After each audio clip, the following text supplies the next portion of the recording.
إن أحسن الحديث كتاب الله وخير الهدي هدي محمد صلى الله عليه وآله وسلم وشر الأمور محدثاتها وكل محدثة بدعة وكل بدعة ضلالة وكل ضلالة في النار أعاذنا الله منا وإياكم من النار.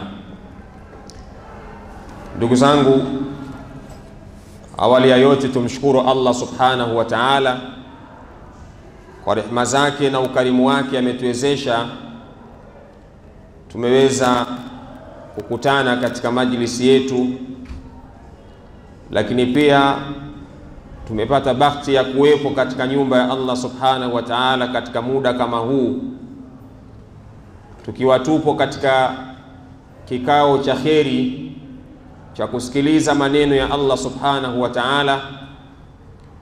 Mwenyezi Mungu atatulipa jazaa iliyokuwa njema, kwanza kwa kukaa itikafu katika nyumba yake tukufu, lakini pili kuhudhuria katika majlisi ya kheri kama hii.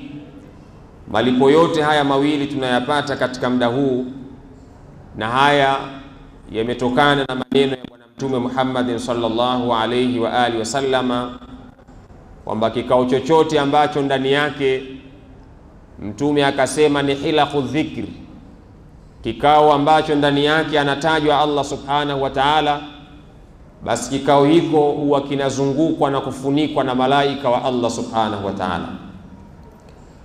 Kwa hiyo tumshukuru Mwenyezi Mungu kwa neema hiyo ya kutujalia sisi wachache kuweza kukaa mahala kama hapa, kwa sababu kuna kundi kubwa la watu ambao Allah subhanahu wa ta'ala hakulipa taufiki ya kukaa katika mahala kama hapa. Majlisi yetu ya leo tutaelezea kalenda ya Kiislamu pamoja na historia ya Mtume Muhammad sallallahu alayhi wa alihi wasallama kuhama kutoka Maka kuelekea Madina. Kwa nini tumeamua kuelezea kalenda ya Kiislamu na historia ya Mtume kutoka Maka kuelekea Madina? Leo kama sijakosea ni mwezi 27, kama nitakuwa nipo sawa sawa.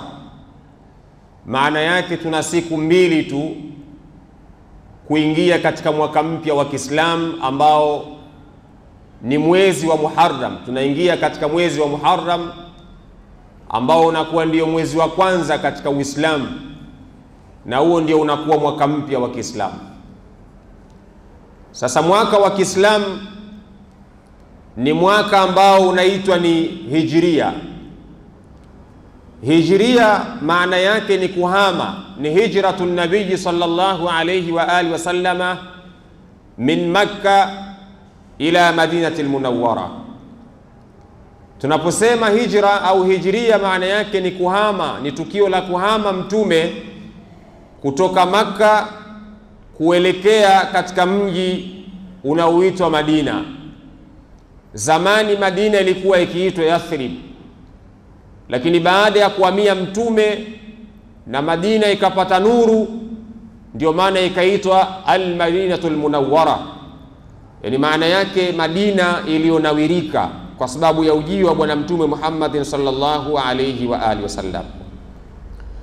Kwa hiyo tunaelezea historia hiyo kwa ufupi ya Mtume kuhama kuelekea Madina, ni kwa sababu kalenda yenyewe ya Kiislamu imeitwa ni Hijria. Duniani kuna kalenda nyingi sana.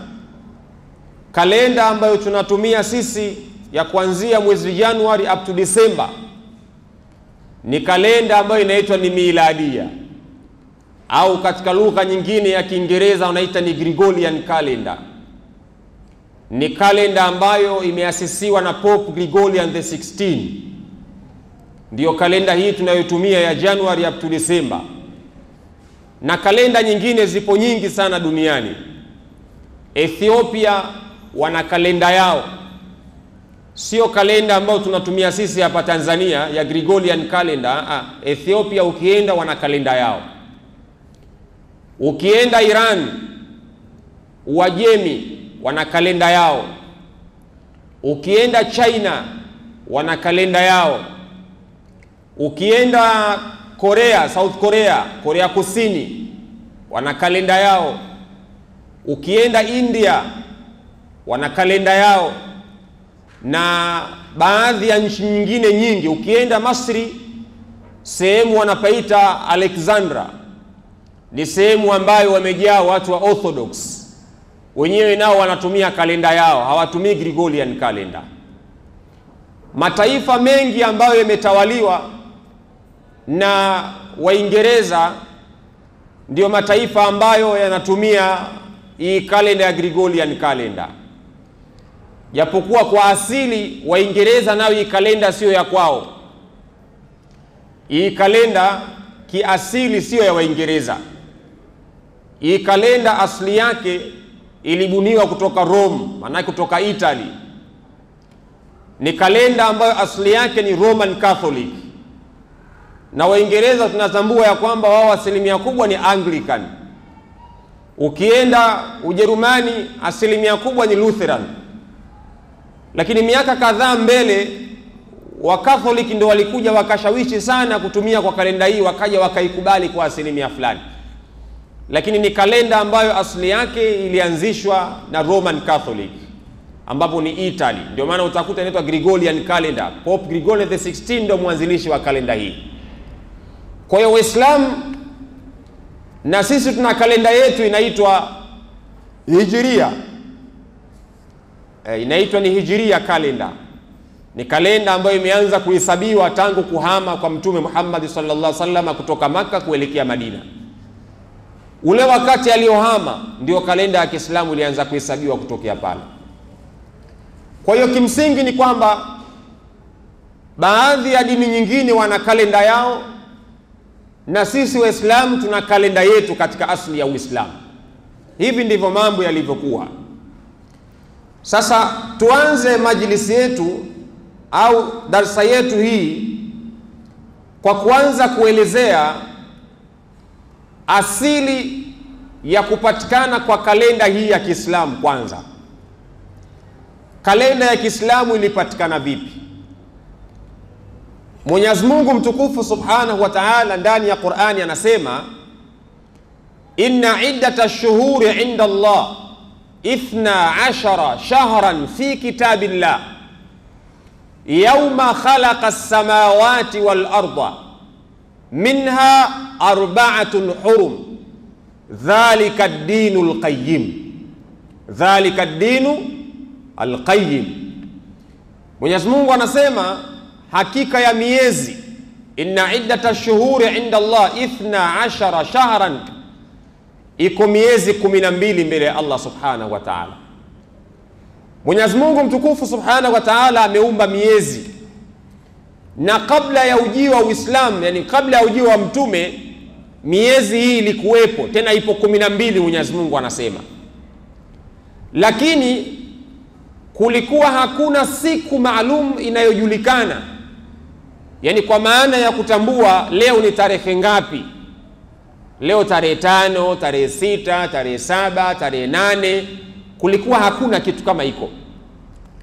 Lakini Waarabu au zama hizo kabla ya ujio wa mtume walikuwa wakihesabu miezi kutokana na matukio. Kwa mfano, mtume alipozaliwa, alizaliwa mwaka ambao Abra na jeshi lake walikuwa wanakwenda kuvunja Al-Kaaba. Ukisoma katika suratul Fil, Mwenyezi Mungu anasema, alam tara kayfa fa'ala rabbuka bi ashabil fil alam yaj'al kaydahum fi tadlil wa arsala alayhim tayran ababil. Aya hii inaelezea historia ya mfalme mmoja ambaye alitoka Habasha, alikuwa anakwenda kuvunja ile Al-Kaaba na tembo. Mwaka ule wakati Al-Kaaba inakwenda kuvunjwa ndio mwaka aliozaliwa mtume ndani yake. Kwa hiyo mtume akazaliwa, ule mwaka unaitwa Amul Fil, unaitwa mwaka wa tembo. Waarabu wakaupa jina wakauita mwaka wa tembo. Ni Amul Fil, mwaka wa tembo. Kwa hiyo Waarabu walikuwa wakitoa majina ya miezi kwa sababu ya matukio fulani fulani, walikuwa wakitoa majina ya miezi. Kwa hiyo miezi ilikuwepo, isipokuwa kalenda ya kujua kwamba leo tarehe ngapi ilikuwa hakuna. Sasa hali ikawa hivyo hata baada ya kuja Mtume Muhammad, hali ikawa hivyo kwamba kulikuwa hakuna kalenda ya kujua kwamba leo Jumamosi ni tarehe ngapi, leo Jumapili ni tarehe ngapi, leo Jumatano ni tarehe ngapi. Kulikuwa hakuna hiyo. Ikaja khilafa ya Abubakar, Mtume alipoondoka duniani, ikaja khilafa ya Abubakar, kalenda ya Kiislamu ilikuwa haipo. Ilipokuja khilafa ya Umar ibn al-Khattab, baadhi ya magavana katika majimbo fulani fulani ambayo walikuwa ni magavana wakimsaidia Umar katika utawala wake, wakawa wanapelekewa barua. Zamani mawasiliano ilikuwa ni barua, anatumwa mtu mshenga kutoka Madina, labda anakwenda Sham, anatoka hapo pengine anakwenda mahali fulani, anakwenda Yaman, anakwenda wapi, anatumwa na barua, anapeleka. Sasa ile barua ilikuwa ikifika, wale magavana walikuwa hawajui kwamba barua hii imetoka lini kule kwa Amirul Mu'minin mpaka imenifikia mimi, walikuwa hawajui hilo jambo. Kwa hiyo wakati fulani walikuwa wanapata shida kutekeleza oda au maamrisho ya amiri, kwamba hii barua imekuja kule kutoka kule lini? Je, ya maamrisho ni maamrisho toka lini? Walikuwa wanapata tabu, walikuwa hawajui. Gavana mmoja akamwandikia ujumbe Amirul Mu'minin Umar ibn al-Khattab kwamba taatina kutuban laysa laha tarikhun fa'arikh lana, zinatujia barua kutoka kwako lakini hazina tarehe, tunaomba utuwekee tarehe ili tujue barua imetoka kwako lini mpaka imenifikia mimi huku lini, tunaomba utuwekee tarehe. Magavana wakamwandikia barua Umar ibn al-Khattab ambaye alikuwa Amirul Mu'minin.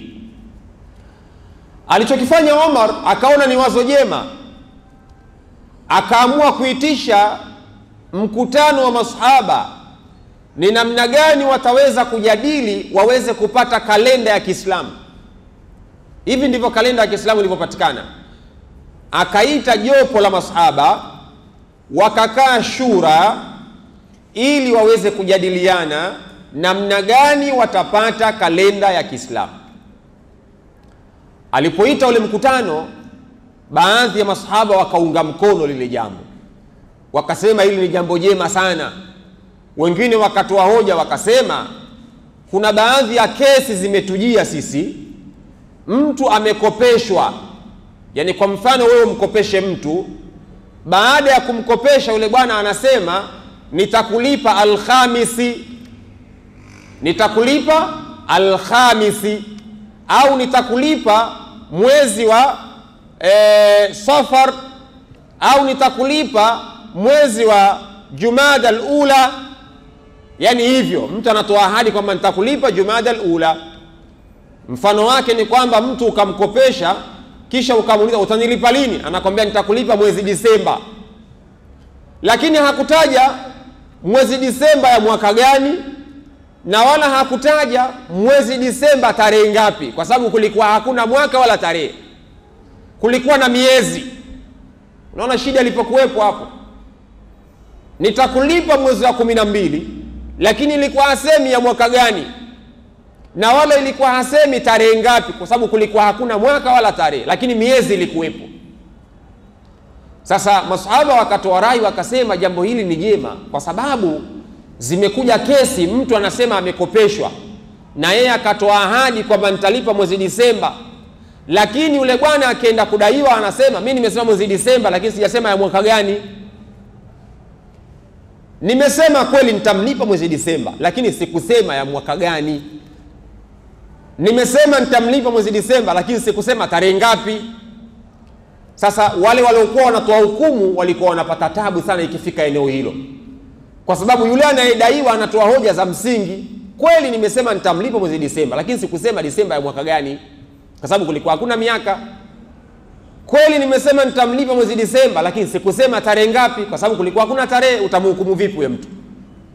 Masahaba wakasema hii rai ni nzuri sana, ipo haja ya kuweka kalenda ya Kiislamu.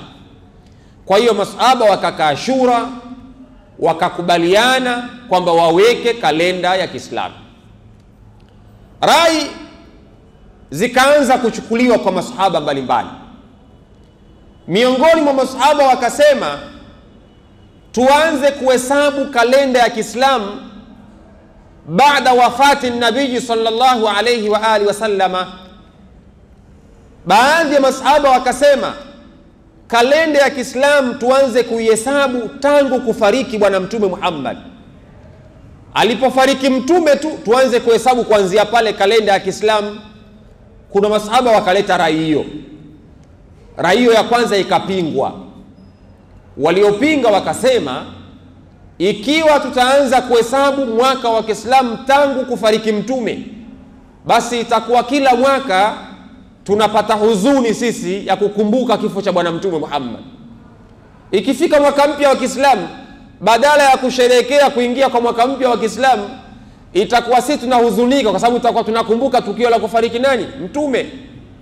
Wakasema rai hiyo tuiache. Wengine wakaleta rai nyingine, wakasema kalenda ya Kiislamu ianze baada bi'tha, baada ya mtume kupewa utume. Wakatoa rai hiyo kwamba kalenda ya Kiislamu ianze baada tu ya mtume kupewa utume, tuanze kuhesabu kuanzia pale. Wengine wakasema rai hiyo nzuri lakini sio nzuri, tutafute rai nyingine.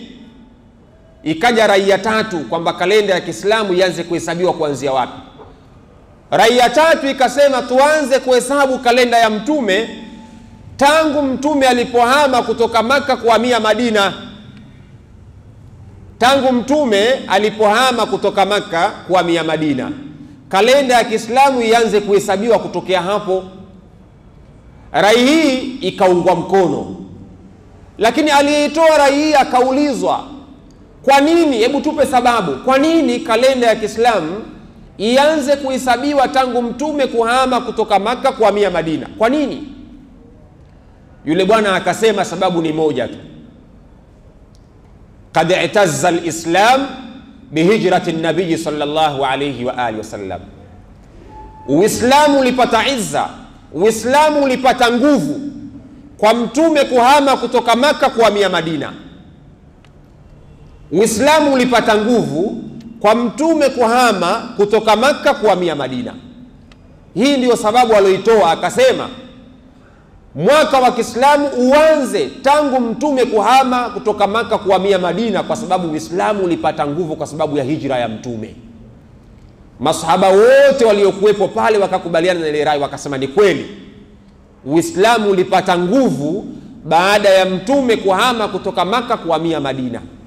Kwa hiyo masahaba wakakubaliana kwamba mwaka wa Kiislamu uanze kuhesabiwa tangu mtume kuhama kutoka Maka kuhamia Madina, kwa sababu Uislamu ulipata nguvu kwa sababu ya hijra.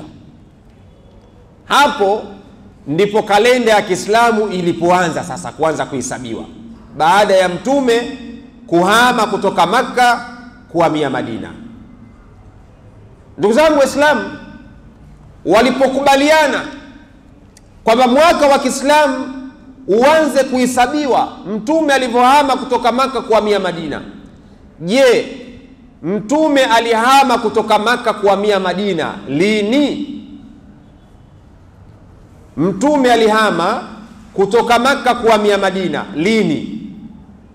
Mtume alihama kutoka Maka kuhamia Madina, safari yake mtume alianza katika mwezi wa Safar. Mtume alianza kuhama kutoka Maka kwenda Madina katika mwezi wa Safar. Yani ukitoka Dhulhijja ambayo tupo nayo hivi sasa, inakuja Muharram ndio mwezi unaofuatia, kisha inakuja Safar. Safar ndio mwezi unaofuatia, kisha inakuja Rabiul Awwal, mwezi ambao alizaliwa bwana Mtume Muhammad. Kwa hiyo mtume alianza safari yake mwezi wa Safar, ndio safari ya mtume ilianza kutoka Maka kwenda Madina. Safari ya mtume ilianzia hapo, na mtume akaingia Madina katika mwezi wa Rabiul Awwal. Wanawachuoni wanasema wa historia, mtume alihama kutoka Maka kwenda Madina katika mwezi wa Safar, mwezi 13. Mwezi 13, tarehe 13 mwezi wa Safar, anatoka mtume Maka kuelekea katika Ghari Thauri. Ghari Thauri anatoka anaelekea Madina. mpaka anaingia Madina ilikuwa ni mwezi 12 Rabiul Awwal. Maana yake mtume alitumia mwezi mzima njiani kutoka Maka kuelekea Madina. Wakati anakimbia mtume alitumia mwezi mzima, alihama kutoka Maka mwezi 13 Safar, akaondoka kuelekea Madina. Amefika Madina mwezi 12 Rabiul Awwal, sawa sawa na mwezi aliozaliwa na tarehe aliozaliwa mtume. Manake mtume kazaliwa mwezi 12 Rabiul Awwal, amul fil, mwaka wa tembo. Kazaliwa Rabiul Awwal mfungo 6 na kazaliwa mwezi 12. Na mtume katoka Maka mwezi wa Safar mwezi 13, kaingia Madina Rabiul Awwal mwezi 12. Kwa hiyo mtume katumia mwezi mzima katika safari yake. Sasa swali linakuja, mbona mwezi wa kwanza katika Uislamu imekuwa ni Muharram? Kwa nini isingekuwa Rabiul Awwal? Manake ndio mwezi mtume alofika Madina. Kama ikiwa ni kalenda inahusiana na Hijiria, basi litakiwa mwezi wa kwanza uwe ni Rabiul Awwal, kwa sababu ndio mwezi ambao mtume kaingia Madina. Kwa nini tunasema Muharram ndio mwezi wa kwanza ikiwa tumekubaliana kwamba Hijiria, kalenda ya Kiislamu inaitwa ni Hijiria, ni hijra ya mtume kutoka Maka kuhamia Madina? Kwa nini mwezi wa Kiislamu uwe Muharram wakati mtume kaanza safari mwezi wa Safar, kaingia Madina mwezi wa Rabiul Awwal? Basi pengine tungesema mwezi wa kwanza ni mwezi wa Safar au mwezi wa Rabiul Awwal, kwa sababu ndio mwezi alioingia Madina. Kwa nini iwe ni Muharram? Kwa nini iwe ni Muharram? Masahaba pale wakaanza kuchekecha vichwa. Kwa nini mwezi wa kwanza uwe ni Muharram? Muharram ndio mwezi ambao mahujaji wanakuwa wametoka kutekeleza ibada ya hija. Dhulhijja inakuwa imeisha. Sasa hivi tupo katika Dhulhijja na watu wamerudi juzi kutekeleza ibada ya hija. Sasa masahaba wakasema mwezi wa kwanza katika Uislamu uwe ni Muharram kwa sababu ndio mwezi ambao unaonekana kama vile watu wametoka kutekeleza ibada ya hija, kwa hiyo wanakuja kuanza upya maisha mapya. Kwa hiyo tuufanye Muharram kuwa ni mwezi wa kwanza kwa sababu watu wanakuwa wamerudi kutoka kutekeleza ibada ya hija. Swala likaja hivyo. Kwa hiyo masahaba wakakubaliana, wakasema ni kweli, mwezi wa Muharram tuufanye kuwa ni mwezi wa kwanza kwa sababu mahujaji wanakuwa wametoka kutekeleza ibada ya hija, kwa hiyo watu wanakuwa kama vile ndio wanaanza upya. Hapo ndipo ulipopatikana mwezi wa kwanza wa Kiislamu, sasa mwezi wa Muharram, ambapo una siku 2 kutokea sasa kuingia katika mwezi wa Muharram, tasherekea mwaka mpya wa Kiislamu. Mwezi wa kwanza ukawa ni Muharram, lakini kiasili mwezi wa kwanza ilibidi iwe ni Rabiul Awwal sababu ndio mwezi mtume alohamia Madina. Lakini imekuwa Muharram kwa sababu watu wanatoka kutekeleza ibada ya hija, kwa hiyo wanarudi katika maisha mapya sasa ya kidunia. Shatoka kutekeleza ibada ya hija, wanarudi katika maisha mengine. Kwa hiyo mwezi wa kwanza katika Uislamu ni mwezi wa Muharram kwa sababu hiyo nilowaambieni. Na kalenda ya Kiislamu imeanza kuhesabiwa tangu mtume alipohama kutoka Maka kuhamia Madina. Hivi ndivyo kalenda ya Kiislamu ilivyopatikana mpaka leo 1447 takriban, nafikiri kama hicho. Kalenda ya Kiislamu inahesabiwa tangu mtume kuhama kutoka Maka kwenda Madina 1400 na miaka 1400 na takriban karne 14 zimepita tangu mtume alipohama kutoka Maka kuhamia Madina. Hapo ndipo kalenda ya Kiislamu ilipoanza kuhesabiwa. Kwa hiyo tunapozungumzia hijra, tunazungumzia Uislamu ulipata nguvu kwa sababu ya mtume kuhama kutoka Maka kuhamia Madina. Uislamu ulipata nguvu kupitia huko. Kwa sababu gani? Sababu iliyomfanya mtume kutoka Maka kuhamia Madina ni kwa sababu Waislamu walikuwa wakipata dhiki na tabu katika mji wa Makka. Waislamu walikuwa wakipata dhiki na tabu katika mji wa Makka. Watu walikuwa wakiuawa, Uislamu umeingia katika mji wa Makka. Makuraishi walikuwa wakimfanyia vitimbwi Mtume Muhammad. Masahaba wengine waliokubali Uislamu wakawa na uawa. Mmoja wapo ni mama yake na Ammar bin Yasir. Mwanamke alikuwa akiitwa Sumayya, aliuawa, alichanwa vipande viwili wakati Mtume yuko Makka kabla ya kuhama, na ndio mwanamke wa kwanza kufa shahidi katika Uislamu. Ndio sahaba wa kwanza kufa shahidi katika Uislamu, mama yake na Ammar bin Yasir.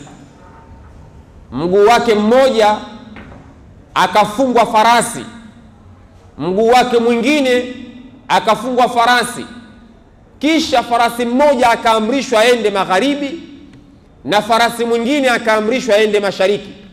Mama yake na Sumayya akachanwa vipande viwili wakiwa katika mji wa Makka kabla Mtume hajahama, wakiwa katika mji wa Makka. Bali si hivyo, masahaba wengine wakauawa, wakapata tabu ya dhiki, wengine wakachomwa moto, wengine wakawekewa mawe, akiwemo Khabbab ibn al-Arat. Khabbab ni katika masahaba wa mwanzoni kuingia katika Uislamu.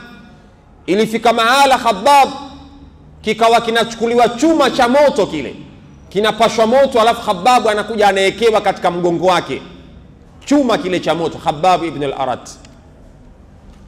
Bali Bilali ibn Rabah ambaye Abu Bakar alikwenda kumkomboa, alikuwa ni mtumwa ambaye aliingia katika Uislamu. Abu Bakar akaenda kulipa pesa nyingi kumkomboa Bilali ibn Rabah. Katika miongoni mwa adhabu aliyokuwa akiipata Bilali ibn Rabah ilikuwa amechukuliwa akavuliwa nguo, akawa amefungwa kamba mguuni kwake, ile kamba akafungwa farasi, kisha farasi akawa anamburuza Bilali ibn Rabah. Wakamchukua wakampeleka jangwani, yuko uchi. Bilali ibn Rabah akawekwa kwenye mchanga wa moto, jua kali la saa 7 jangwani, mchanga wa moto.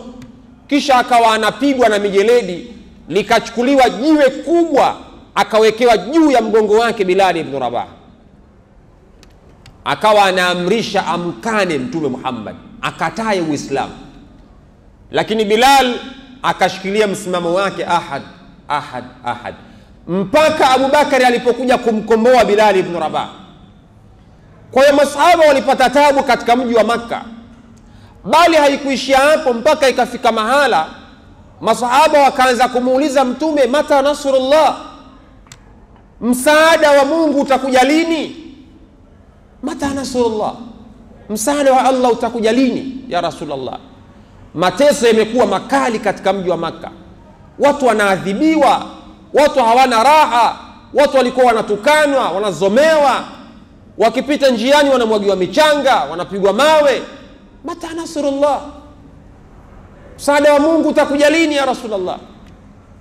Mwenyezi Mungu ndani ya Qur'ani kule anajibu, anasema ala inna nasrallahi qarib, hakika ya msaada wa Allah subhanahu wa ta'ala uko karibu sana. Wale watu wa Ammar bin Yasir walipokuwa mama yao amechanwa vipande vile viwili, wakaenda kumuuliza Mtume, mata nasrullah, msaada wa Mungu utakuja lini? Mtume akawaambia, mahlan mahlan mahlan ya ala Yasir, fa inna maw'idakumul janna. Tulieni, tulieni watu wa Yasir, tulieni watu wa familia ya Yasir, hakika ahadi yetu ni kuipata pepo ya Allah subhanahu wa ta'ala. Bali Makuraishi hawakuishia hapo. Sasa wakapanga mpango na njama ya kumuua Mtume mwenyewe Muhammad. Hapo ndipo sababu sasa Mtume alipoamrishwa na Allah subhanahu wa ta'ala ahame kutoka Makka kuelekea Madina, haikutosha kuwaadhibu na kuwaua masahaba, bali wakapanga mpango wa kumuua Mtume Muhammad sallallahu alayhi wa alihi wasallam. Genge likaandaliwa, Mtume hali ya kuwa yupo nyumbani kwake, kwamba waende watu wakadhibiti nyumbani kwa Mtume, kisha watu usiku waende wakavamie nyumbani kwa Mtume, waende wakamuue Mtume. Mtume akaletewa wahai na Allah subhanahu wa ta'ala kupitia Jibril kwamba ahame, aondoke katika ule mji, ahame, aondoke katika ule mji. Mtume akalala nyumbani kwake usiku. Alipolala akamchukua Ali ibn Abi Talib akamuweka kitandani kwake Mtume, na Ali akakubali, akamwambia mimi naondoka, wewe bakia hapa, kuna amana za watu warudishie, kuna amana za watu warudishie fulani fulani fulani fulani fulani, amana yake kadha kadha kadha kadha kadha, bakia hapa, lala hapa. Kwa hiyo Ali akawekwa kama boya pale kitandani, kisha amana za watu akakabidhiwa arudishi. Na zile amana zilikuwa za Makuraishi, wale wale makafiri ndio zilikuwa amana zao. Lakini hapo unaweza ukaona Mtume namna gani alivyokuwa na hekima na alivyokuwa ni mkweli, alivyokuwa muaminifu. Hakutaka kukimbia na amana za watu japokuwa walikuwa wanataka kumuua. Bali alichokifanya akachukua amana za watu akamwachia Ali, akamwambia utampa mtu fulani, utampa mtu fulani, utampa mtu fulani. Ndivyo Mtume alivyofanya. Na uaminifu wa Mtume ulivuka kiwango. Katika sheria kuna kitu chaitwa wadia. Wadia, yani Mtume alikuwa ukimpa pesa, labda dinari au dirham, hata kama imechubuka ile dirham au dinari, ukimpa niwekee, utaikuta dirhamu yako ile ile iliyochubuka Mtume kakuwekea. Sio sasa hivi kwamba ukimpa mtu 10,000, bwana nitunzie hii amana yangu, nitakuja kuichukua baada ya wiki. Anachokifanya, ngoja niitumie alafu nitafanya replacement, kuchukua nikipata nyingine nitarudishia hapa. Mtume hakufanya hivyo. Na katika sharia ya Kiislamu kuna kitu cha wadia. Yani wadia maana yake nikikupa kitu changu usiende kukitumia kinyume na makubaliano niliyokuambia niwekee kile kitu. Kama nimekwambia nitunzie pesa yangu, usije ukaichukua ukaenda kuzungushia kwenye biashara. Hiyo dhambi unafanya. Ikiwa unataka kwenda kuzungushia kwenye biashara, lazima tuwe na makubaliano, tuwe na akdi, tuwe na mkataba baina yangu mimi na wewe. Kama inakuwa ni mudharaba tunafanya, au kama ni nini tunafanya, lakini lazima kuwe na makubaliano. Lakini mtu akwambia nitunzie hii amana yangu, ibakie vile vile. Ndivyo alivyokuwa akifanya Mtume Muhammad. Mtume akachukua zile amana akamwachia Ali, asema utawarudishia wenyewe. Mtume akatoka pale, na nje kuna watu wanamsubiri wamuue Mtume. Wamekaa walinzi, wamewekwa, Mtume asikimbie, watu waje wamuue. Ajabu ni kwamba Mtume anatoka katika nyumba yake, wale watu, Mtume akaamrishwa na Jibril achukue mchanga, ule mchanga akawamwagia wale watu, wakalala usingizi mzito. Mtume akapita akaondoka. Waja'alna min baini aydihim sadda, waja'alna min baini aydihim sadda wa min khalfihim sadda faaghshaynahum fahum la yusirun. Mwenyezi Mungu anasema kwamba tukajalia mbele yao kukawa na kizuizi na nyuma yao kukawa na kizuizi. Mtume akapita zake, huyo akaondoka hali ya kuwa amewafunga macho. Waja'alna min baini aydihim sadda wa min khalfihim sadda faaghshaynahum. Mwenyezi Mungu anasema tukawagubika wale. Faaghshaynahum fahum la yusirun, hali ya kuwa wakawa hawaoni, wamegubikwa.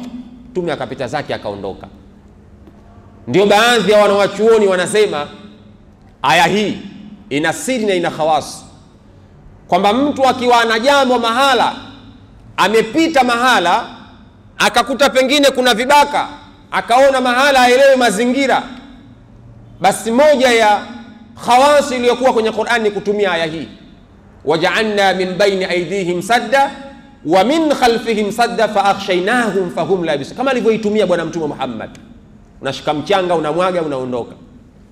Kama ilivyokuwa katika vita ya Badri, bwana Mtume Muhammad sallallahu alaihi wasallam ilikuwa ulitumika mchanga kumwaga, na Mwenyezi Mungu amelithibitisha hilo ndani ya Qur'an kwamba Mwenyezi Mungu anasema ulipomwaga mchanga lakini haukumwaga, sisi ndio tulimwaga ule mchanga.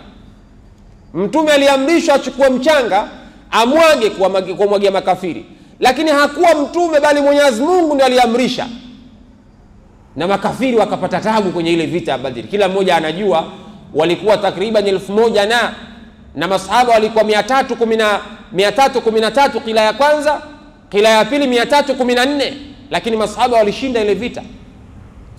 Kwa hiyo wanawachuoni wanasema aya hii pia mtu akiitumia vizuri, inaweza ikawa ni sababu ya kumvusha mahala kwenye matatizo. Waja'alna min baina aydihim sadda wa min khalfihim sadda.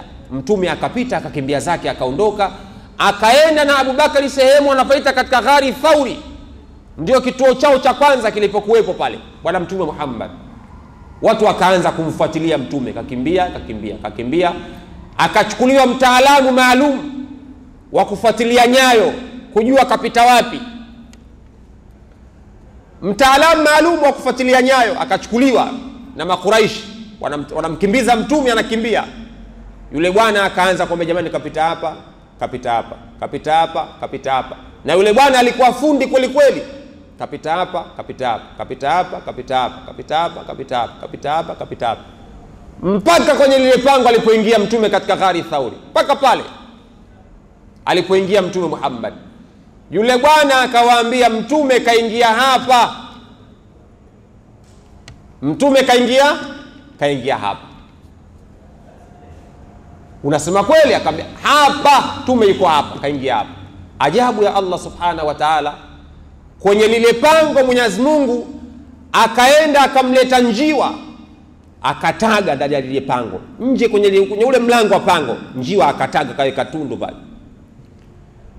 Mwenyezi Mungu akuishia hapo, akamtafuta Ankabuti, akamwamrisha aende akajenge pale kwenye lile pango. Ankabuti akaenda akajenga haraka sana pale mlangoni, kiasi ambacho ukiambiwa hapa kuna mtu ameingia huwezi kuamini, kwa sababu sehemu ambayo kunakuwa na matandabui mlangoni, manake hakuna mtu aliyepita hapo.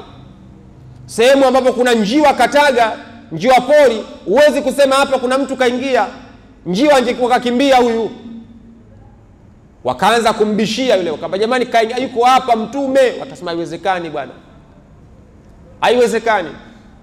Na kipindi hiko wale mabwana wako juu ya pango, Abu Bakari na Mtume wako chini ya pango. Lau kama mmoja wao angefungua macho yake, yani angechungulia chini, angemuona Mtume Muhammad na Abu Bakari wale pale. Lakini wakawa wanazozana kwamba wako hapa, wako hapa, hayuko wako hapa, wako hapa, hawako hapa.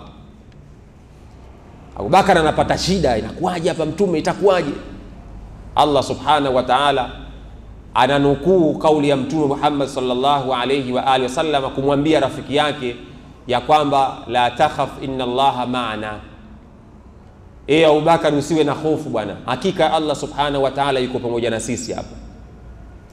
Na kweli wale mabwana hawakumuona Mtume na wakabishana, mwisho wa siku wakaondoka, Mtume akabakia pale na Abu Bakari. Lakini ni muujiza ambao Mwenyezi Mungu aliuleta kwa kumweka tandabui na njiwa. Ni muujiza wa Allah subhanahu wa ta'ala ulitokea kwa Mtume Muhammad sallallahu alayhi wa alihi wasallam. Mtume akanusurika. Wale mabwana wakaendelea na safari zao. Walipokuwa wanamsache Mtume na kumfukuza Mtume, kumtafuta wampate wamuue, wakashindwa kumpata bwana Mtume Muhammad. Safari ya Mtume ikatoka kuelekea katika mji wa Madina. Lakini kabla ya Mtume kuingia katika mji wa Madina, kulikuwa na mtu wa mwanzoni Mtume alomtuma kwenda katika mji wa Madina. Ni sahaba alikuwa akiitwa Mus'ab ibn Umair. Huyu ndio sahaba wa mwanzo aliyetumwa na Mtume kwenda Madina kabla ya Mtume kuhamia Madina. Na Mus'ab alipofika Madina, kazi yake kubwa ilikuwa ni kuwalingania watu kuingia katika Uislamu. Ilikuwa ni kazi yake kuwalingania watu kuingia katika Uislamu. Mus'ab ibn Umair, Mwenyezi Mungu alimpa fasaha ya kuzungumza. Alipofika Madina, akawaeleza watu habari za Uislamu, watu wakauelewa Uislamu. Kwa hiyo wakati Mtume anatoka Makka kuhamia Madina, alikwenda pale, alikuta tayari kuna Waislamu ambao wameingia katika Uislamu kupitia kinywa cha Mus'ab ibn Umair. Mtume eneo lake la kwanza anafika sehemu anapoita Quba. Ukajengwa msikiti wa mwanzo kujengwa wakati safari ya Mtume wanatoka. Njiani hapo kulikuwa na miujiza mingi sana. Mtume yuko na rafiki yake Abu Bakar, walifika mahala, walifika kwa mwanamke mmoja alikuwa akiitwa Ummi Ma'bad. Ummi Ma'bad ni mwanamke ambaye alikuwa akiishi jangwani, ni baina ya Makka na Madina. Mtume alipita katika hiyo nyumba na Abu Bakar wakaingia pale, wana njaa. Alipoingia kwa yule mama, pengine kutakuwa na chakula, kukawa hakuna chochote. Yule mama akawaambia, mimi na kijibuzi changu kidogodogo kipo hapa, lakini hakina uwezo wa kutoa maziwa, ningewapa maziwa. Mtume akauliza yuko wapi? Yule mama akamwambia yule pale. Mtume akaenda kumshika yule mbuzi ambaye alikonda, alikuwa hajatoa maziwa kwa miezi mingi kwa sababu mgonjwa na amekonda. Mtume akaenda kumshika yule mbuzi, akaanza kumkamua maziwa. Mbuzi akatoa maziwa mengi sana. Historia inasema yule mwanamke Ma'bad akawa anashangaa kwamba mbuzi huyu mgonjwa ambaye alikuwa atoi maziwa katoa maziwa kiasi ambacho mabakuli yamejaa maziwa pale nyumbani kwa Ma'bad. Wakanywa watu na maziwa mengine yakabakia kwa Ma'bad. Na Ma'bad akajua kwa vyovyote huyu atakuwa sio mtu wa kawaida, sio kwa muujiza huu ambao ameuonyesha hapa. Msikiti wa kwanza Mtume wanakwenda mbele ni Masjid Quba, wanakwenda kujenga msikiti na Masjid Quba ndio msikiti wa mwanzo kujenga. Baadaye Mtume anaingia katika mji wa Madina, ulikuwa ukiitwa Yathrib. Kabla ya kuitwa Madina unaitwa Yathrib. Mtume anaingia katika mji wa Madina. Mtume anapokelewa na Ansari, wale wenyeji wa Madina wanampokea Mtume, tala al-badru alaina, na kasida mbalimbali kwamba nuru imetujia, mwangaza umetujia. Mtume anapokelewa katika mji wa Madina na Waislamu, na wakiwemo wakina Musa ibn Umair, wakina As'ad ibn Zurara, wakina Abul Ayyub al-Ansari na masahaba wengine wengi wanampokea bwana Mtume Muhammad. Mtume anaingia Madina pale. Alipoingia Mtume Madina na ngamia wake, Mtume aliposhuka, sasa Mtume atakwenda kukaa wapi hapa Madina? Atakwenda kukaa wapi hapa Madina? Mtume kaja na msafara, atakwenda kukaa wapi hapa katika mji wa Madina? Kila mmoja akawa na shauku Mtume akakae nyumbani kwake. Kila mmoja ana shauku Mtume akakae nyumbani kwake. Ni nani ambaye asingependa ugeni wa Mtume Muhammad? Nani kati ya sisi hapa? Kwa kila mtu alikuwa na hamu Mtume aje akae nyumbani kwangu. Basi Mtume akamwamrisha yule ngamia ndio atafute wapi yeye pa kwenda kukaa. Na baadhi ya wanawachuoni wanasema yule ngamia mwenyewe ndiye alikuwa anatembea kutafuta mahala pa kwenda kukaa Mtume Muhammad. Ngamia alipoachiliwa akaanza kutembea mwendo wake mdogo mdogo. Masahaba wengine wakaanza kumswaga aende nyumbani kwake. Mtume akawaambia dauha fa innaha ma'mura, mwacheni, ameamrishwa huyo na Allah subhanahu wa ta'ala. Wale waliokuwa wanamswaga, mtu anamswaga aingie nyumbani kwake yule ngamia, Mtume akae pale. Mtume akamwambia mwacheni, dauha fa innaha ma'mura, mwacheni, ameamrishwa na Allah, anajua anapoenda huyo. Yule ngamia akaenda mpaka kwenye nyumba ya Abul Ayyub al-Ansari. Akaenda yule ngamia akatua pale. Mtume kwa mara ya kwanza anapata makazi katika nyumba ya Abul Ayyub al-Ansari. Ndio makazi ya mwanzo ya bwana Mtume Muhammad sallallahu alayhi wa alihi wasallam. Mtume anapata makazi. Abul Ayyub al-Ansari alikuwa na nyumba ya ghorofa. Alikuwa na nyumba ya ghorofa pale Madina. Abul Ayyub al-Ansari akamwambia Mtume akae juu ili yeye akae chini. Mtume akamwambia kaa wewe juu, mimi nitakaa chini. Abul Ayyub akasema hapana, siwezi kukaa juu alafu wewe Mtume wa Allah ukae chini. Mimi nitakaa chini, wewe kaa juu. Mtume akakataa. Mtume akakaa yeye chini, Abul Ayyub akakaa juu. Kwa hiyo Mtume maisha yake akaanzia pale nyumbani kwa Abul Ayyub al-Ansari, kapokelewa, akafurahi sana kupata ugeni wa bwana Mtume Muhammad sallallahu alayhi wa alihi wasallam. Siku ya kwanza, siku ya pili, Mtume jambo la kwanza, awwalu shay, jambo la kwanza akaamrisha masahaba wa pale wajenge msikiti. Ndio ulama wanasema falamma dakhala fil madina bana masjidahu sharif. Mtume alipoingia katika mji wa Madina, jambo la kwanza alijenga msikiti. Hili ndio jambo la kwanza Mtume alofanya. Kwa hiyo siku ya kwanza ya pili Mtume akaamrishwa ujenge msikiti. Kwa hiyo baada ya Masjid Quba, msikiti wa pili ukajengwa Masjidun Nabii sallallahu alayhi wa alihi wasallam. Mtume akaamrishwa ujenge msikiti. Msikiti ukajengwa pale Madina, ukaitwa Masjidun Nabii. Jambo la kwanza Mtume akajenga msikiti. Kwa nini Mtume aliamrisha ajenge msikiti? Ni kwa sababu alijua hapa ndio kituo ambacho watu watakutana kwa ajili ya mikakati na mipango mbalimbali ya kuweza kuupeleka mbele Uislamu.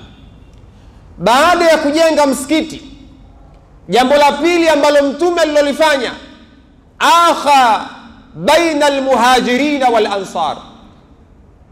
Mtume akawaunganisha baina ya muhajirina na ansar, akawafanya kuwa ndugu. Wale ansar waliotoka Makka, wale muhajirina waliotoka Makka na hawa ansari ambao ni wakazi wa Madina, akawafanya kuwa ndugu, akawaunganisha wale wawe kitu kimoja. Lakini jambo la tatu mtume alilofanya, mtume akajenga soko. Vitu hivi vitatu vilikuwa vya muhimu sana kwa Waislamu. Kwanza msikiti, pili akawaunganisha udugu, jambo la tatu mtume akajenga soko. Sasa nukta yangu ya pili kwenye kulielezea jambo hili ni kwamba ni kwa namna gani mtume aliweka mikakati juu ya kuwashinda wale Mayahudi aliwakuta katika mji wa Madina.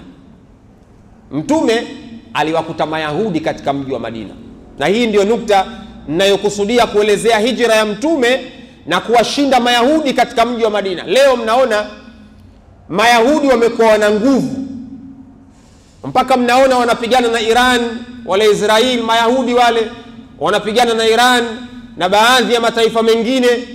Nguvu ile wameipata wapi wakati mtume aliwashinda Mayahudi katika mji wa Madina? Hapa kuna nukta ya msingi nataka niizungumzie. Mtume alipofika Madina alikuta kuna Mayahudi makabila matatu pale Madina. Kabila la kwanza la Mayahudi walikuwa wanaitwa Banu Kainuka, ili kabila la kwanza la Mayahudi. Kabila la pili mtume alikuta kabila la Mayahudi wanaitwa Banu Nadhiri, ni kabila la Mayahudi aliwakuta Madina.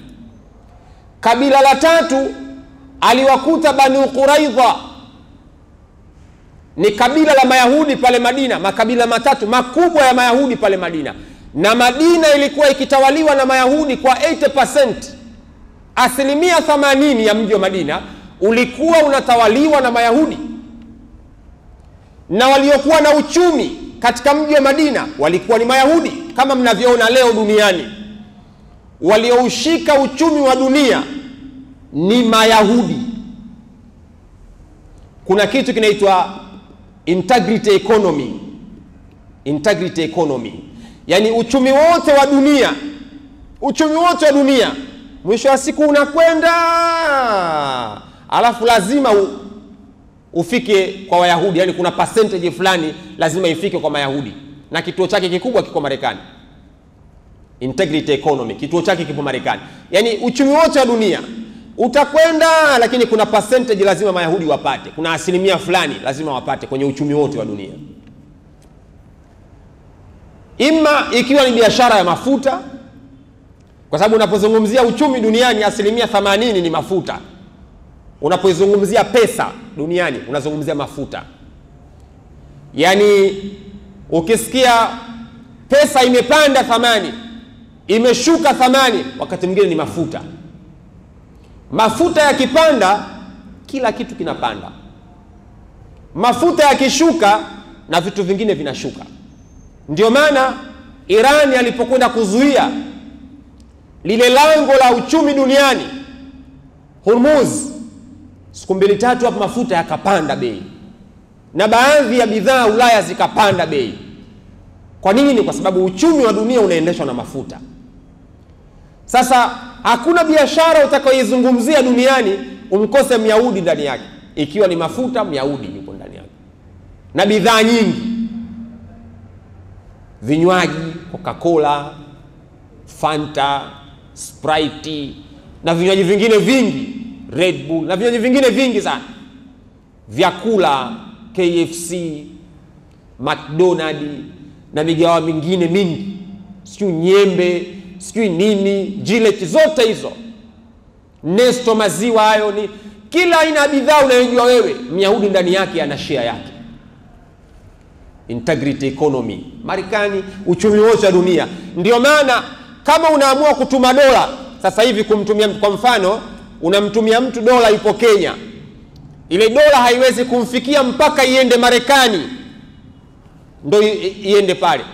Anayekutumia dola hapa, kwa mfano mtu yupo Uingereza, atakutumia dola, haiwezekani mpaka ipite Marekani ndio ije hapa, na kuna percentage watakata kwenye ile fee transaction, watakata, lazima ipite pale, lazima. lazima ipite pale. Hakuna dola inayotumwa kwa mtu ila lazima ipitie pale. Kwa hiyo Mayahudi walivyoushika uchumi leo duniani ndivyo walivyoushika uchumi wakati ule mtume anatoka Makka na hamia Madina. Makabila hayo matatu, Banu Qainuqa, Banu Nadhiri na Banu Quraidha, hao Mayahudi mtume aliwakuta Madina. Sasa mtume akaona Uislamu hauwezi kupenya pasipokuwa na uchumi. Kama uchumi wanao Mayahudi, maana yake Uislamu hapa hatuwezi kutoboa. Kuna theory mbili hizi. Yani kuna al-iqtisadi na al-i'tiqadi. I'tiqadi maana yake ni ile imani yenyewe ya dini, msingi ule wa dini, itikadi ile ya Uislamu, i'tiqadi. Alafu kuna iqtisadi, alafu kuna uchumi. Maneno mawili haya. Uchumi unategemea dini.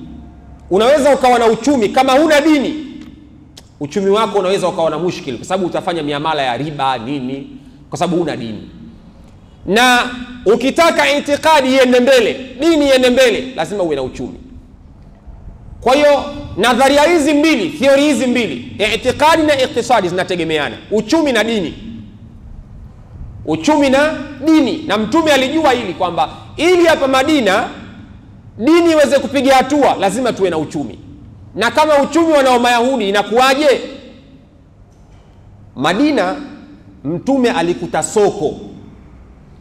Lile soko lilikuwa linaitwa Suq Banu Qainuqa. Ni soko la Mayahudi lile. Walikuwa Mayahudi ndio wanafanya biashara hapo, na anayetaka kuja kufanya biashara pale sokoni ambaye sio Myahudi alikuwa anatozwa kodi. Alikuwa anatozwa kodi pale sokoni kwa Mayahudi. Kwa hiyo wale wenyeji wa Madina wakawa wako hohe hai, hawana uchumi. Na wenyeji wa Madina yalikuwa ni makabila mawili. Kabila la kwanza ni Ausi, kabila la pili ni Khazraj. Haya ndio yalikuwa makabila wenyeji pale Madina. Makabila haya mawili yalikuwa hayaelewani. Makabila haya mawili yalikuwa hayaelewani. Na kwa nini yalikuwa hayaelewani? Ni kwa sababu Mayahudi walikuwa wamewagawa wale, divide and rule, ile fardhi tasudi, wagawe watawale. Mayahudi waliwagawa wale wenyeji, waliwagawa wakawagombanisha. Kuna siku moja kwenye historia inaitwa ni Yaumu Bu'ath. Ni siku ambayo Ausi na Khazraj walipigana, waliuana sana hiyo siku. Kama unavyoona Rwanda genocide ile, Wahutu na Watusi, ndivyo Ausi na Khazraj wale wenyeji wa Madina nao kuna siku ya walipigana, waliuana kweli kweli. Maelfu kwa maelfu watu walikufa katika hiyo vita, Ausi na Khazraj. Myahudi alikuwa akitaka Ausi na Khazraj wapigane, ilikuwa anapeleka umbea kwa Ausi. Unajua nyinyi wenzenu kule Khazraj wanasema siku ile waliwapiga sana. Wale Khazraj wana panic. Wakipanic Myahudi anatoka anakwenda kwa Ausi. Unajua kule Khazraj wanajisifu kwamba waliwapiga sana. Wale wakichochewa wanakuja wanapigana. Wakipigana anayeuza silaha kuwauzia wale wapigane ni Myahudi. Yeye ndo alikuwa anatengeneza silaha pale Madina, na yeye ndio ana bidhaa sokoni. Ausi na Khazraj wakitaka kupigana, anayewauzia silaha ni Myahudi, ambao walikuwa ni Banu Qainuqa, Banu Nadhiri na Banu Quraidha, ndio walikuwa wakiwauzia silaha. Umeona Myahudi alipokuwa hatari? Sasa haya aliyakuta mtume pale Madina, na mpaka leo Mayahudi wanaweza wakawachonganisha, alafu wao wanakuja kuwauzia silaha. Marekani anaweza akaingia mahala akawapiganisha mkapigana, alafu yeye kazi yake anakuja kuwauzia silaha. Ndivyo walivyokuwa wanafanya wakati wa Mtume Muhammad sallallahu alayhi wa alihi wasallam. Unaona pale Kongo kuna makundi chungu mzima ya waasi pale, na mpaka leo hayaishi. Kuna watu wanauza silaha pale, kuna watu wanasponsor vita, na kuna watu wanauza silaha pale. Biashara ile ya watu duniani, biashara ya silaha, na ni biashara ya Mayahudi duniani. Biashara ya kuuza silaha ni biashara ya Mayahudi. Sasa biashara hii mtume aliikuta pale Madina. Aliikuta. Mayahudi asili yao ni watu wana akili nyingi sana. Wana akili. Wakitaka kuwagombanisha dakika sifuri tu mnagombana. Mayahudi ndio wako hivi. Wao kitaka kulijua hilo watazame wale Waarabu wale. Tazama wale Waarabu. Tazama Iraki, tazama Jordan, tazama Yemen, tazama Lebanon, tazama Misri, tazama Syria, tazama ile Middle East ile. Tazama wale Waarabu walivyo. Myahudi alivyowavuruga, watazame wale. Ndio utajua ile principle ya divide and rule, farq tasud, namna gani Myahudi alivyokuwa mtu hatari. Hawaelewani wale wenyewe kwa wenyewe. Wale wenyewe kwa wenyewe hawaelewani kwa sababu Myahudi yupo kati pale. Mtume aliikuta hii Madina. Yaani sasa hivi Mpalestina si Mwarabu, lakini pembezoni mwake ana Misri, pembezoni mwake ana Jordan, pembezoni mwake ana Yemen, amezungukwa na Waarabu, pembezoni mwake ana Iraq, amezungukwa na Waarabu wenzie, lakini hakuna hata mmoja anayemtetea yeye. Wenyewe kwa wenyewe wale jinsi walivyogawanya. Na sio yule tu Mpalestina, hata ikitokezea Mwarabu anapigwa, mfano Iraq sikapigwa na Marekani, Saddam Hussein kauawa, mliona kuna Mwarabu yote anakwenda kumtetea Saddam Hussein? Hiyo ndio kazi ya Myahudi, farq tasud, divide and rule, kwamba anaweza akawagawa, akampiga mmoja wenu na nyinyi msiingilie. Kwa hiyo anaweza akachagua yoyote kati ya wale na akapiga na hakuna Mwarabu yote atakayemtetea mwenzie. Farq tasud, divide and rule. Hii ni principle ya Myahudi duniani anaitumia tangu enzi ya Mtume Muhammad, aliikuta Madina. Sasa Mayahudi wa Madina walikuwa wana uchumi, wana wao. Mtume akaona wana uchumi, Uislamu hapa huwezi kutoboa bila ya uchumi kwa sababu wanao hawa. Nifanyeje hapa? Mtume akaenda akafanya visibility study kwanza. Akatembea pale sokoni, akatazama, akaona Mayahudi kumbe ndio wapo sokoni, soko wanalowao Banu Kainuka. Hapa siwezi kutoboa hapa. Tani ingie pale kwenda kufanya biashara, niwaambie watu wakafanya biashara, wameweka kodi pale atutoboi. Myahudi ana akili kweli. Akili za Myahudi zinatokana na kizazi cha Ishaqa. Ibrahim alizaa watoto wawili. Ishaqa ametokana na Sara, Ismail ametokana na Hajra. Ismail katokana na Hajra. Ishaqa kazaliwa na Sara, watoto wawili wa Ibrahim alayhi salam. Kizazi cha Banu Israil kimetokana na Ishaqa. Kizazi cha Mtume Muhammad ambao ni Waarabu kimetokana na Ismail alayhi salam. Ndio maana ukisoma historia ya kizazi cha Mtume kinakwenda kinafika mpaka kwa Ismail alayhi salam, mpaka kwa Ibrahim alayhi salam. Na ukisoma kizazi cha Isa ibn Maryam kinafika mpaka kwa Yaqub, mpaka kwa Ishaq. Mwenyezi Mungu ndani ya Qur'an anasema, alipokuwa anamzungumzia Ishaq anasema Ibrahimu alipoomba dua, rabbi habli minas salihin, Mwenyezi Mungu akasema fabasharnahu bighulamin alim, tukambashiria Ibrahimu kwamba atapata mtoto mwenye akili, mwenye elimu. Ndo kizazi cha Banu Israili kile. Mwenyezi Mungu aliwapa elimu kubwa kweli, maarifa aliwapa. Fabasharnahu bighulamin alim, Mwenyezi Mungu alisema hivyo, alim. Neno alim maana yake akambashiria atampa mtoto ambaye atakuwa na elimu, ambaye ni Ishaq. Ishaq akaja akamzaa Yaqub. Ishaq alizaa watoto wawili tu. Katika watoto hao wawili mmoja wapo ni Yaqub. Yaqub ndio aliyekuja kuzaa watoto wale ambao 12. Ndani yake kuna wakina Lawi, wakina Jude, wakina wengi, watoto 12 wale. Ndio wakaitwa ni Banu Israili. Ishaqa jina lake lingine anaitwa Israil. Banu Israil, Banu Israil manake ni kizazi kilichotokana na Ishaqa alayhi salam, ndio wakaitwa Banu Israil. Katika wale watoto 12 wa Yaqub ambao wametokana na Ishaqa, ndani yake mule ndipo walipokuja kutoka Mayahudi, kwa sababu wote wale hawakuwa wacha Mungu. Ndani ya kile kizazi cha watoto 12 ndio ndani yake wakaja wakatoka ambao wana Judaism, Jude. Mtoto mmoja katika wale ndio wakatoka Judaism, wakatoka Mayahudi ndani yake. kwenye kizazi cha Banu Israil, kizazi cha Ishaqa, ndani yake akapatikana mtoto aitwa Jude. Wakatoka Judaism, ni wale Mayahudi, ndio akapatikana Mayahudi.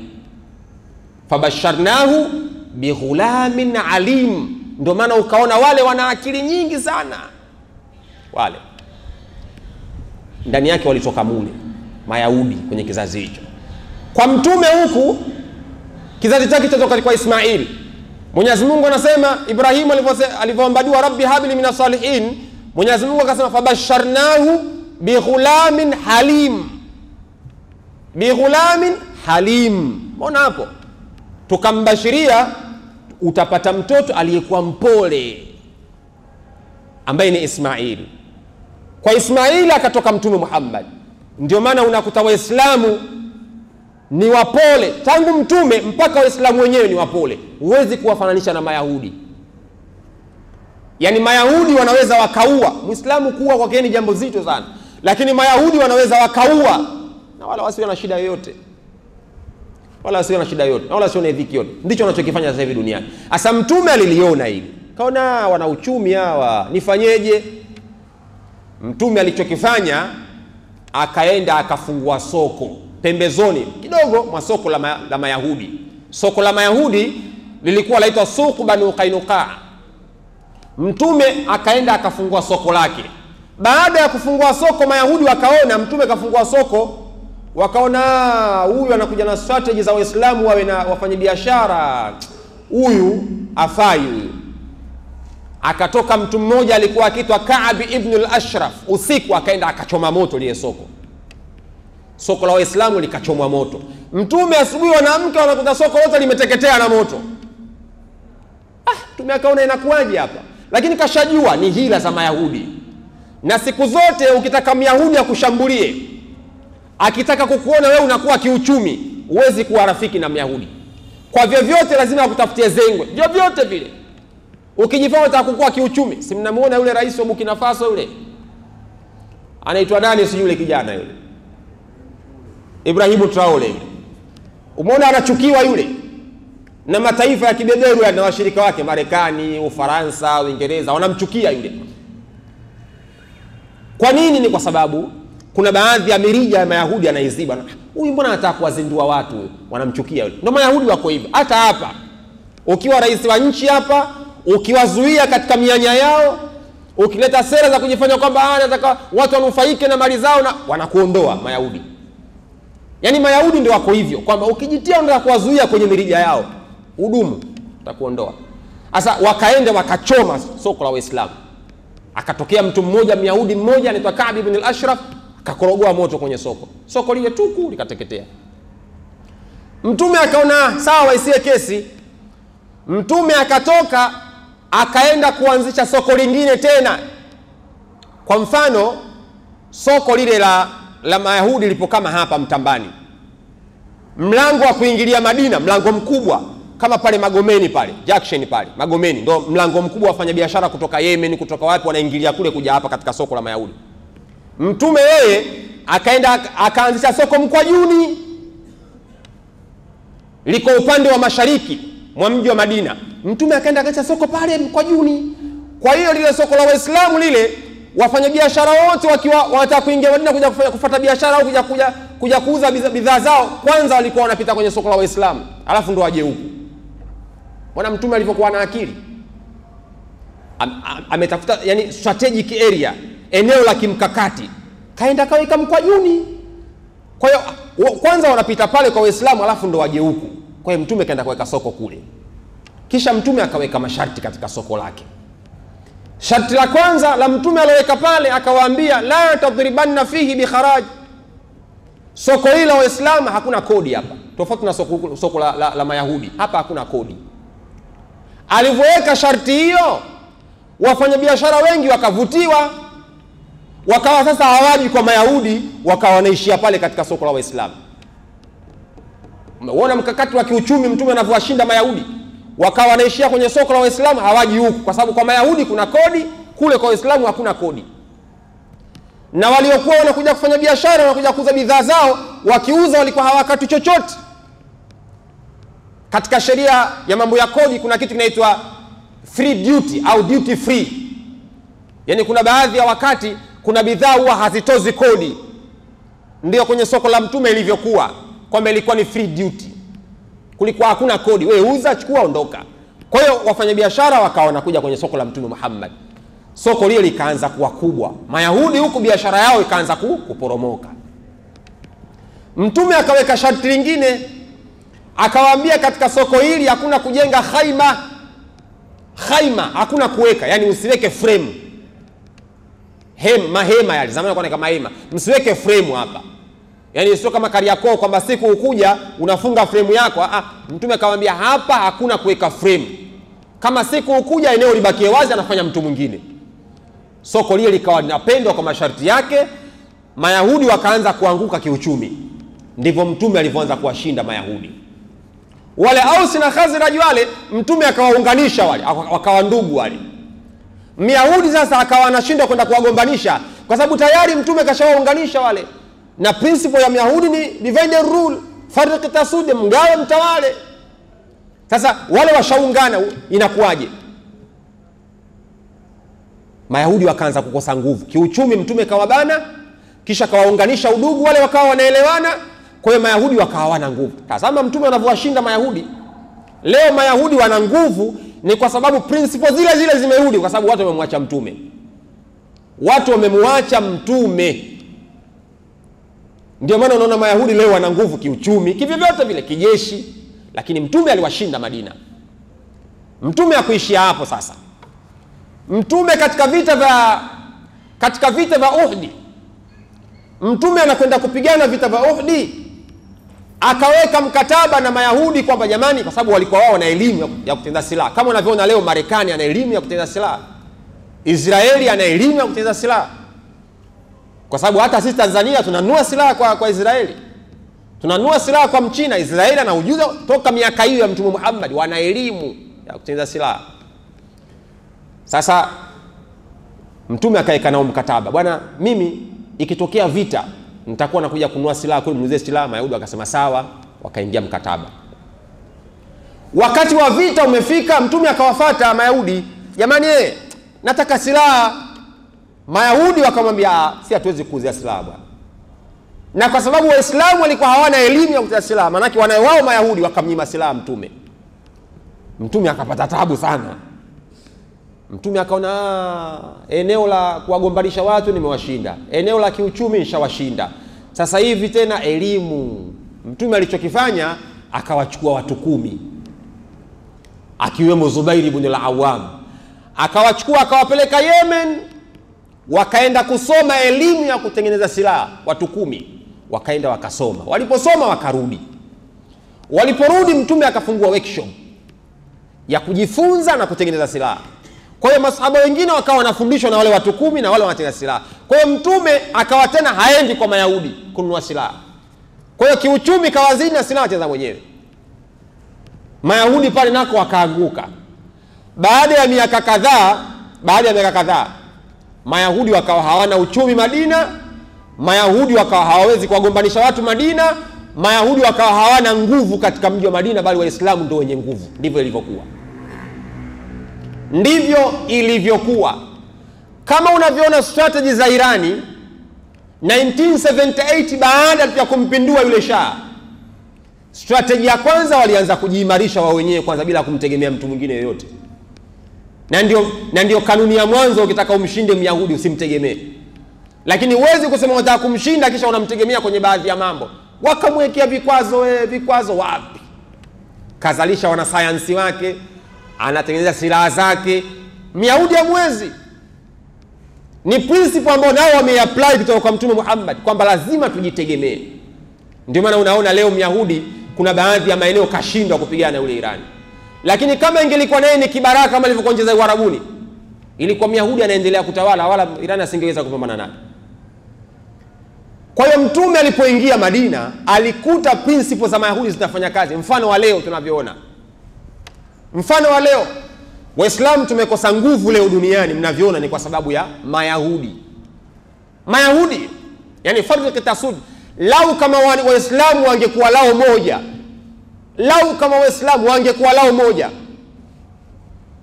Myahudi asingeweza kuitawala hii dunia, asingeweza. Lakini Waislamu wamekosa nguvu leo kwa sababu ya Myahudi. Kila kona Waislamu wametawanywa, kila kona Waislamu wametawanywa, na anatumia kila aina ya mbinu kuwatawanya Waislamu, lengo aendelee kuwatawala. Na Myahudi adui yake namba moja duniani ni Muislamu. Adui yake namba moja duniani ni Muislamu. Myahudi popote pale duniani utakapomuona, adui yake namba moja ni Muislamu, sio mtu mwingine. Na nchi yoyote ile itakayofungamana na misimamo ya Kiislamu, ujue Myahudi huyo atakuwa ni adui yake. Kwa vyovyote vile atakuwa ni adui yake. Kwa vyovyote vile atakuwa ni adui yake. Si mmeona alivyomuua yule Gaddafi? Si alikuwa anataka kuwaunganisha watu Afrika lao liwe moja? Myahudi hataki hiyo. Myahudi fariki tasud, divide and rule. Wagawe watawale, wote kuwaunganisha watu. Si yule wakamuita dictator yule. Wakamtengenezea propaganda kwamba dictator na nini, vyombo vya habari vyote vikawa vyao. Maana duniani Wayahudi mpaka vyombo vya habari ni vya kwao. Juzi umeona Israeli anapigwa, yule Muisraeli akawaambia Al Jazeera kwamba nyamruhusi, akafunga vitu vya Al Jazeera kwamba mruhusi kurusha hapo. Alafu akaacha vile vyombo vyake vile CNN, sijui SBC, sijui nani, vyombo ambavyo vya kwake vile ndio kaviacha vinarusha. Kwa hiyo mapigo alivyokuwa wanapigwa haonyeshi. Kwa sababu gani? Kwa sababu ya propaganda. Manake vita vinaongozwa na vitu vitatu tu. Vita vinaongozwa na information, taarifa. Yaani kama una taarifa huwezi kupigana vita. Vita lazima uwe na taarifa kwamba adui yupoje, hivi na hivi. Vita ndio viko hivi. Vita vinaongozwa na propaganda, lazima kuwe na propaganda. Nimeua watu 200, nimefanya hivi, nimefanya hivi, propaganda. Yaani ndio maana jeshini kuna kitengo maalum cha propaganda iko. Sisi niliwahi kuambia siku zile wakati tunaona kumpiga nduli sisi Idi Amin. Tukamtengenezea propaganda kwamba anakula vichwa vya watu, anakwenda kuwatupa vilema kwenye mito na bahari. Na picha ikatengenezwa ile propaganda. Vita yote lazima ina propaganda. Lazima, bila propaganda haiwezi kuwa vita. Na jambo la tatu, vita inataka uchumi. Kama una uchumi huwezi kupigana katika vita. Sasa Muisraeli yeye ana vyombo vyake kwa ajili ya propaganda. Kwenye propaganda kuna kitu kinaitwa disinformation. Kuna vitu viwili hivi. Kuna disinformation, alafu kuna oversimplification kwenye propaganda. Yule Trump wakati anaulizwa baadhi ya maswali magumu, alafu yeye anajibu kwa majibu mepesi. Yaani ile inaitwa oversimplification. Yaani maswali yanakuwa magumu, majibu mepesi. Alafu kuna disinformation. Kinachotokea sicho, unachoambiwa sicho. Ndio propaganda ya vita iko hivyo. Lakini Myahudi vyombo vyote vya habari anavyo yeye. Ndio maana hata ukiwa kwenye Facebook ukirusha habari kwamba Israeli anapigwa, wanakuacha. Mara ya pili ukirusha, mara ya tatu unatumiwa message pale. Wanakupa warning wale Mayahudi. Kwa sababu yule Mark Zuckerberg, mmiliki wa Facebook, ni Myahudi. Unaitwa warning kwamba hairuhusiwi kutuma picha za aina hiyo. Hawataki urushe uhalisia wa matukio. Na ukiendelea wanaiblock ile account yako. Kwa hiyo mpaka vyombo vya habari Mayahudi ni vya kwao. Mpaka vyombo vya habari Mayahudi ni vya kwao. Utazungumzia nini duniani ambacho sio cha kwao? Bali mtume akaenda mbali zaidi pale Madina, mpaka wana science mtume akazalisha wa kwake. Wale Mayahudi walikuwa wajanja. Mtume alipoingia pale Madina, Waislamu wakawa wanaumwa matumbo ya kuhara. Yale maeneo yenye maji safi yote yale walikuwa wameyashikilia Mayahudi, maeneo ya wanayo wao. Waislamu wakawa wanakunywa maji ambayo sio masafi. Mtume alichokifanya akazalisha watafiti na wagunduzi, akawazalisha. Hebu nendeni mkatafiti kwanza, kwa nini maji haya yanakuwa yana hatari, yana bakteria, watu wanaumwa sana. Akatoka mtu anaitwa Ubaidillah ibn al-Jarrah, katika miongoni mwa masahaba 10 waliobashiriwa pepo, akaenda akafanya utafiti. Akaja kwa mtume akamwambia, sikiza mtume, tunakunywa maji si yalotuama, ndio maana yana bakteria, ndio maana watu wanaumwa sana, wanakufa kwa sababu matumbo ya kuhara. Sasa twendeni tukachimbe katika milima tupate maji yanayotiririka kule. Kweli wakaenda wakachimba Waislamu, wakaanza kupata maji safi. Mtume naye akazalisha watu wake. Kwa hiyo principle ya kumshinda Myahudi ni kila kitu kiwe cha kwako. Kinyume na hapo Myahudi atakutawala tu. Tulikuwa tunaangalia kalenda ya Kiislamu, asili yake ilivyoanzishwa. Ni Hijiria, maana yake ni kuhama kwa mtume kutoka Maka kuhamia Madina, ikaanza kuhesabiwa hapo. Lakini mtume alipofika Madina na yale ambayo alikutana nayo katika mji wa Madina, ikiwemo Mayahudi waliokuwa wanatawala katika mji wa Madina.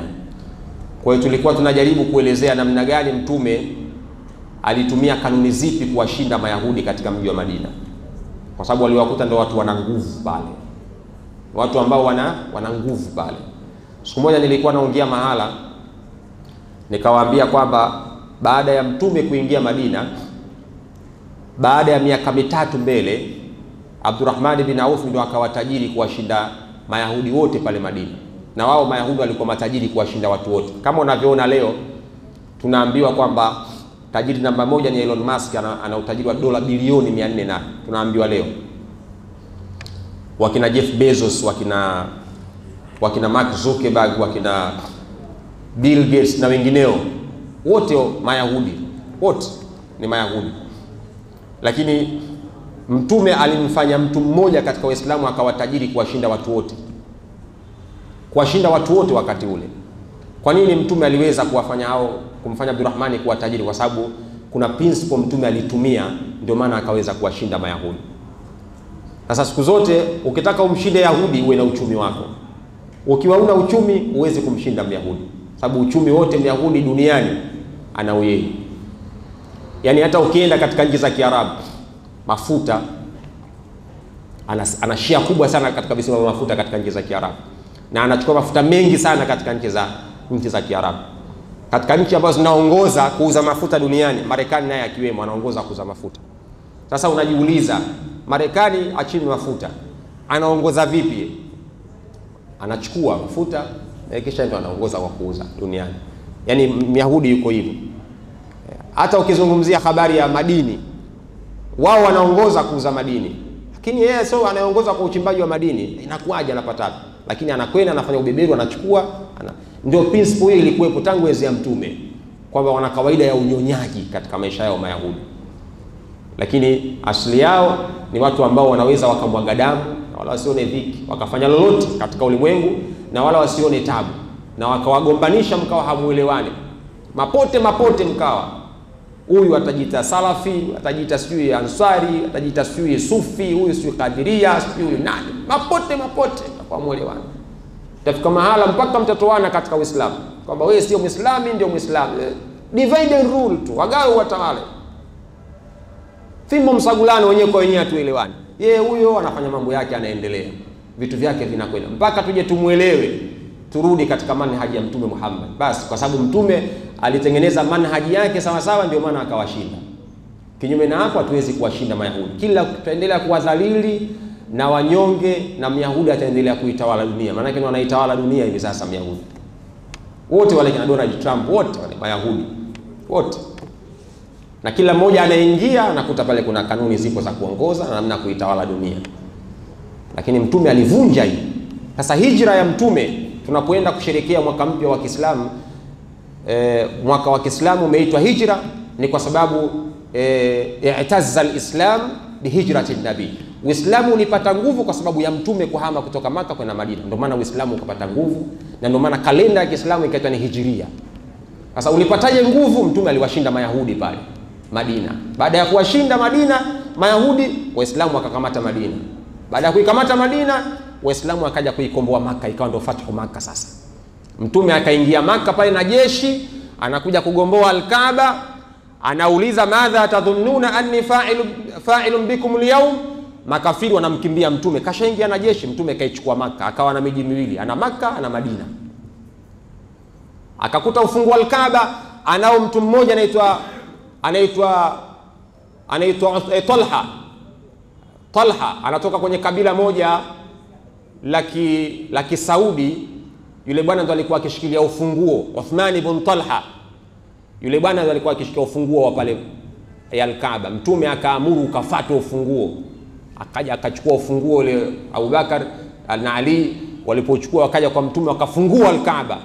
Walipofungua Mtume akaingia, wakatoa masanamu ule, Mtume akasali mle ndani. Ikashuka aya, Mwenyezi Mungu akamwambia kwamba hakika Allah Subhanahu wa Ta'ala, inna Allaha ya'murukum an tu'addu bi amanati ila ahliha. Mwenyezi Mungu anakuamrisheni kwamba mnapochukua amana kwa watu zirudisheni kwa wenyewe. Mtume akaamrishwa arudishe funguo. Mtume akawaambia Abubakar na Ali, rudisheni funguo kwa Uthman ibn Talha. Akarudishiwa funguo yake Uthman ibn Talha. Aliporudishiwa akauliza, kwa nini mrudisha funguo? Sasa Mtume kaamrishwa na Allah tukurudishie funguo. Aliyakuwa Uthman hakuwa Muislamu. Kwa kitendo kile Uthman akatamka shahada, akaingia katika Uislamu, akaamini kwamba Mtume ni mwadilifu.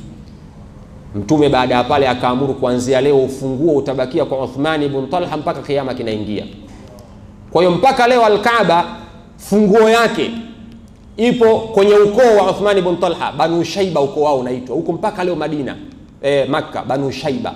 Kwa hiyo kizazi na kizazi funguo inakwenda nakabidhiwa huyu, nakabidhiwa huyu. Hata yule Khadimul Haramaini, hata yule Crown Prince wa Said Muhammad bin Salman akitaka kwenda kuingia ndani ya Al-Kaaba kufanya usafi au kwenda kufanya ibada mule, haingii mpaka aende akaombe funguo kwa Uthmani, ile familia ya ukoo wa Banu Shaiba wampe funguo ndo aingie. Mtume akakomboa ile, akashika Madina. Uislamu ukatuma ujumbe kwenda Rome, Uislamu ukatuma ujumbe kwenda Ajemi kwamba Uislamu ushatawala dunia. Sasa Uislamu ukatawala dunia, Mayahudi wakawa wana nguvu. Hasa nguvu ile umepata wapi? Kwa sababu watu tumeacha manhaji ya bwana Mtume Muhammad. Inshallah tukomee hapa, Mwenyezi Mungu akijalia wiki ijayo tutakuja kuendelea kuona historia ya kalenda ya Kiislamu, namna gani Mtume alipata nguvu na kuwashinda ambao waliokuwa na majeshi makubwa, na Mtume akaweza kuitawala dunia. Rabbana taqabbal minna innaka antas samiul alim wa tub alaina ya maulana innaka antat tawwabur rahim. ربنا زدنا علما وارزقنا فهما. اللهم فقهنا في الدين وعلمنا تأويل تفاسير. اللهم انصر إخواننا في غزة. اللهم انصر إخواننا في فلسطين. وصلى الله على سيدنا محمد وعلى آله وصحبه وسلم والحمد لله.